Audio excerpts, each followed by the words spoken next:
कभी कभी कुछ दरवाजे बंद ही रहे तो बेहतर होता है, लेकिन अगर कोई जिद पर आ जाए तो उन्हें खोलने की तो समझो मौत का खुद दरवाज़ा खटखटाती है।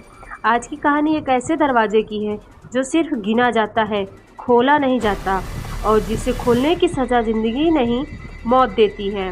स्वागत है आपका भूत एफएम इंडिया में। सुनिए 13वां दरवाज़ा। साल 1982 उत्तर भारत के एक शांत और सुस्त कस्बा चंद्रगंज था। यहाँ एक पुरानी हवेली थी जिसे स्थानीय लोग राजपुर भवन कहते थे। उस भवन का इतिहास जितना पुराना था उतना ही रहस्यमय भी।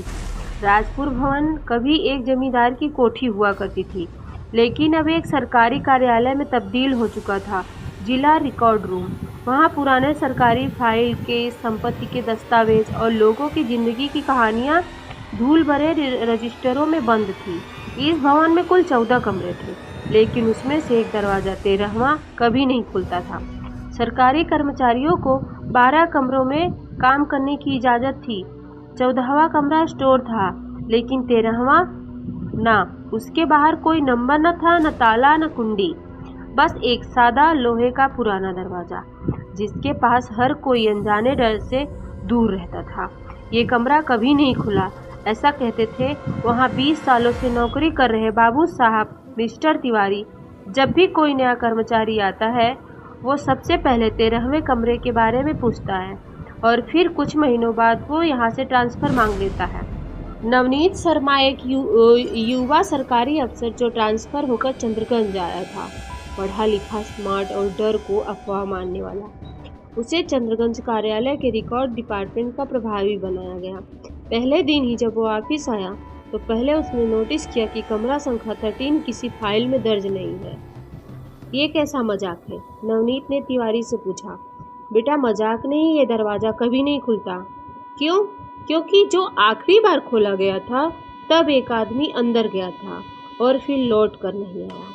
नवनीत ने मुस्कुराकर कहा, साइंस पढ़िए तिवारी जी, भूत प्रेत कुछ नहीं होते। हफ्तों तक नवनीत ऑफिस में रहा, लेकिन एक रात जब वो देर तक फाइलें देखने बैठा तब उसने अजीब सी आवाज़ें सुनी। धीरे धीरे फुसफुसाहटें, फिर दरवाज़ा खड़कने की आवाज़। 13वां दरवाज़ा हिल रहा था, जैसे कोई अंदर से जोर जोर से थपथपा रहा हो। नवनीत ने सिक्योरिटी गार्ड को बुलाया। सर, ये हर रात होता है, दरवाज़ा खुद ब खुद हिलता है। कई बार लोग कहते हैं अंदर से किसी की रोने की आवाज़ आती है।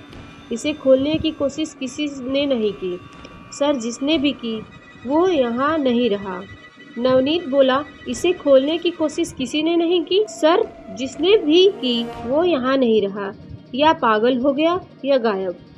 13 दिन बीत चुके थे नवनीत के ऑफिस ज्वाइन किए हुए। उसी रात उसने तय किया वो दरवाज़ा खुलेगा। उसने चुपचाप चाबी बनाई और रात के 1 बजे अकेले ऑफिस आया। पूरा ऑफिस सुनसान। पुरानी लकड़ी की सीढ़ियाँ चिटक रही थी, खिड़कियों से हवा सीटी बजा रही थी। उसने 13वें दरवाजे के सामने आकर चाबी डाली। दरवाज़ा खुल गया। भीतर धुंध सी फैली थी। दीवारों पर कोई लिखा था, पुराने खून की तरह गाढ़ा लाल रंग। एक टेबल और कुर्सी, जैसे किसी ने वहाँ सालों पहले काम करना शुरू किया था और फिर अधूरा छोड़ दिया। फर्श पर बिखरी हुई थी सरकारी फाइलें, लेकिन वह फाइलें किसी और जमाने की नहीं थी बल्कि भविष्य की थी। इस फाइल पर लिखा था, मृत्यु प्रमाण पत्र, नवनीत शर्मा, 13 जुलाई 1982। लेकिन आज भी 13 जुलाई ही थी। अगली सुबह तिवारी जी ने देखा कि नवनीत ऑफिस नहीं आया। गार्ड ने बताया, सर, दरवाज़ा खुला था लेकिन अंदर कोई नहीं है। 13वां दरवाज़ा फिर से बंद था, बिना कुंडी, बिना ताले। नवनीत शर्मा को कभी कोई सुराग नहीं मिला, लेकिन उसके जाने के बाद हर रात वहाँ 1 बजे कोई कुर्सी घटने की आवाज़ आने लगी। कुछ कहते हैं नवनीत अब उसी कमरे का हिस्सा बन गया है।